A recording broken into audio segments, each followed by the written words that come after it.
Mapalad ang sumusunod na taong may takot sa Diyos.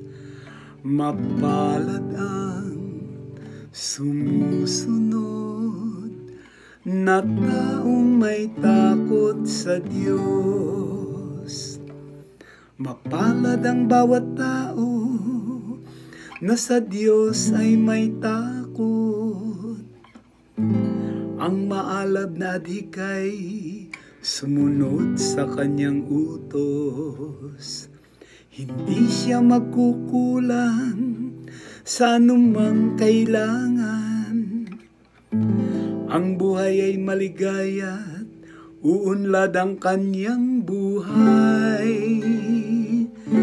Mapalad ang sumusunod na taong may takot sa Diyos. Sa tahanan ng asaway parang ubas na mabunga,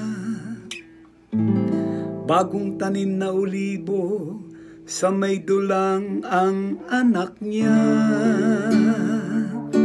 Mapalad ang sumusunod na taong may takot sa Diyos. Ang sino man kung ang Diyos buong pusong susundin, buhay niya ay uunlad at laging pagpapalain.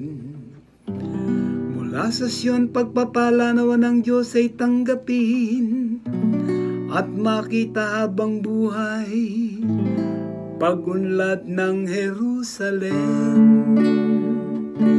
Mapalad ang sumusunod na taong may takot sa Diyos. Mapalad ang sumusunod na taong may takot sa Diyos.